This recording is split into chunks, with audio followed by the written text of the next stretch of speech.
nobody, anybody on this earth who thinks he can stop me telling the truth as I see it needs to go and have his or her head examined. So, Paul, that rather than attacking the points that you raised, they attacked your person.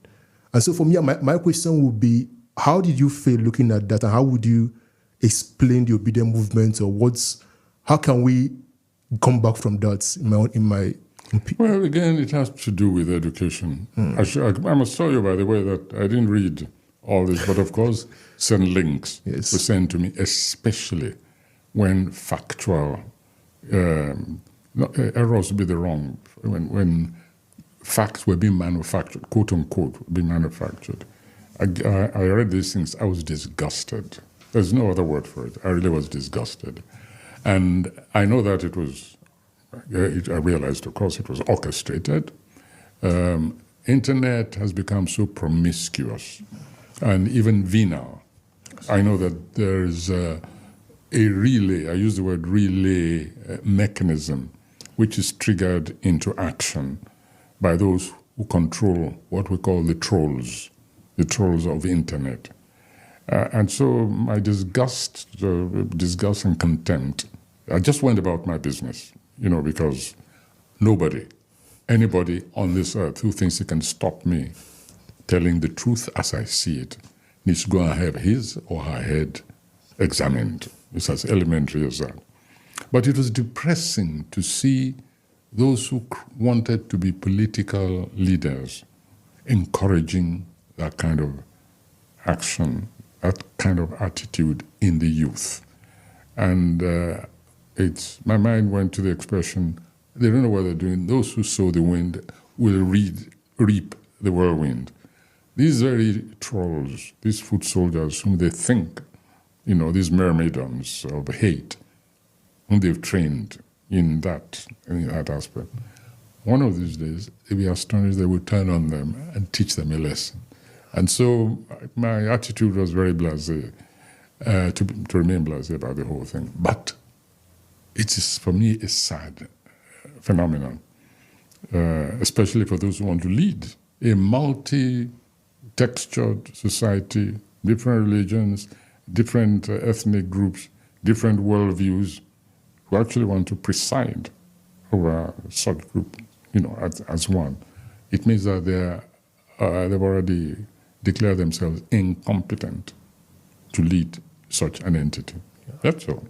What do you think of the person, Mr. Peter Obi? What do you think? How do you think he can make it right? What mistakes do you think he made, and do you think he has a chance in the next election? Well, I hope for the sake of the nation that he doesn't express interest in the next election. Because for me as a leader, if there was any proof that he was unfit to lead that country, it's in the conduct which he encouraged among his followers. Because I know for a fact, and I can give you an instance which proves that he was in control of those forces. Can you please, what's the instance, Prof? Well, simply because when he first came to visit me, he did come at one time. That's correct. Somebody brought him. And I watched him. I watched his action, his body language. It seemed to be very conciliatory. But I remember the moment when he took out his computers, something, and after he made a statement like, "Oh, don't worry, everything, will be taken care of. You don't have anything to worry about these people." He was talking about the quote-unquote obedience. I remember he took out his computer, his phone, and he tapped, a message, there. And he shot me. I was watching him very closely. I didn't see a thing. And after that, everything seemed to be, to be nice and cozy. So he really did, yes. And I saw and I read his statement about that meeting afterwards. The statement was a contrast to what actually happened, what we discussed. And I mentioned it in my response when somebody said, I can't remember what he wrote, but anyway, it was a misrepresentation of what happened. And I made sure that I put a statement out saying, no, I'm sorry, this is not what was said. This language never came into it. On the contrary, this is what happened. And so when I meet somebody who is incapable, even at a meeting which is supposed to be conciliatory, of being completely honest, I look at that person, and so I smiled myself.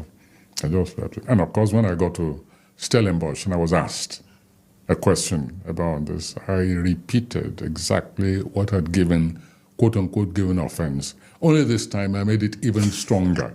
I said, Peter Obi did not win this thing. So I led them again to go on the rampage, that's there, and I went about my own business.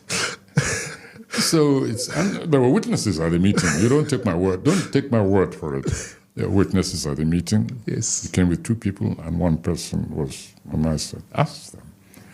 The statement he put out was not a reflection of what went on at our meeting, at that meeting, which I very reluctantly considered. It was pressure for me not even to allow him into my house. I said, why not? Let him come and say what he wants to say. I want to see him face to face, study him, leave him an opening, and then act on them. So that's it. I wasn't going to go into this, but since I see that you're curious, I have to tell you. No, I'm sorry. I just find it, thank you for doing that, Prof. I just find it a bit sad because for someone of your stature, like I said earlier, you won the Nobel Prize for Literature. You're someone that's millions of, not just Nigerians, but millions of people all over the world, mostly young people like myself, we hold in high regard.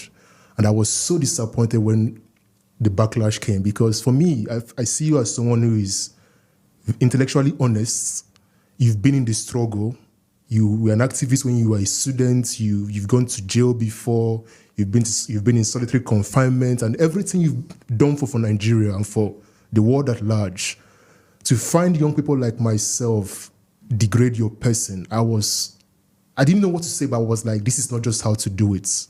You cannot bring someone like Professor Woloshoyinka down. Like, there are people that you shouldn't even touch, or you shouldn't even like degrade their person. And so for me personally, I just found it, and like you rightly said, that kind of behavior will not win you an election in Nigeria. Nigeria is so diverse and so multicultural that you cannot win an election with the obedient movement's behavior. It's not possible. But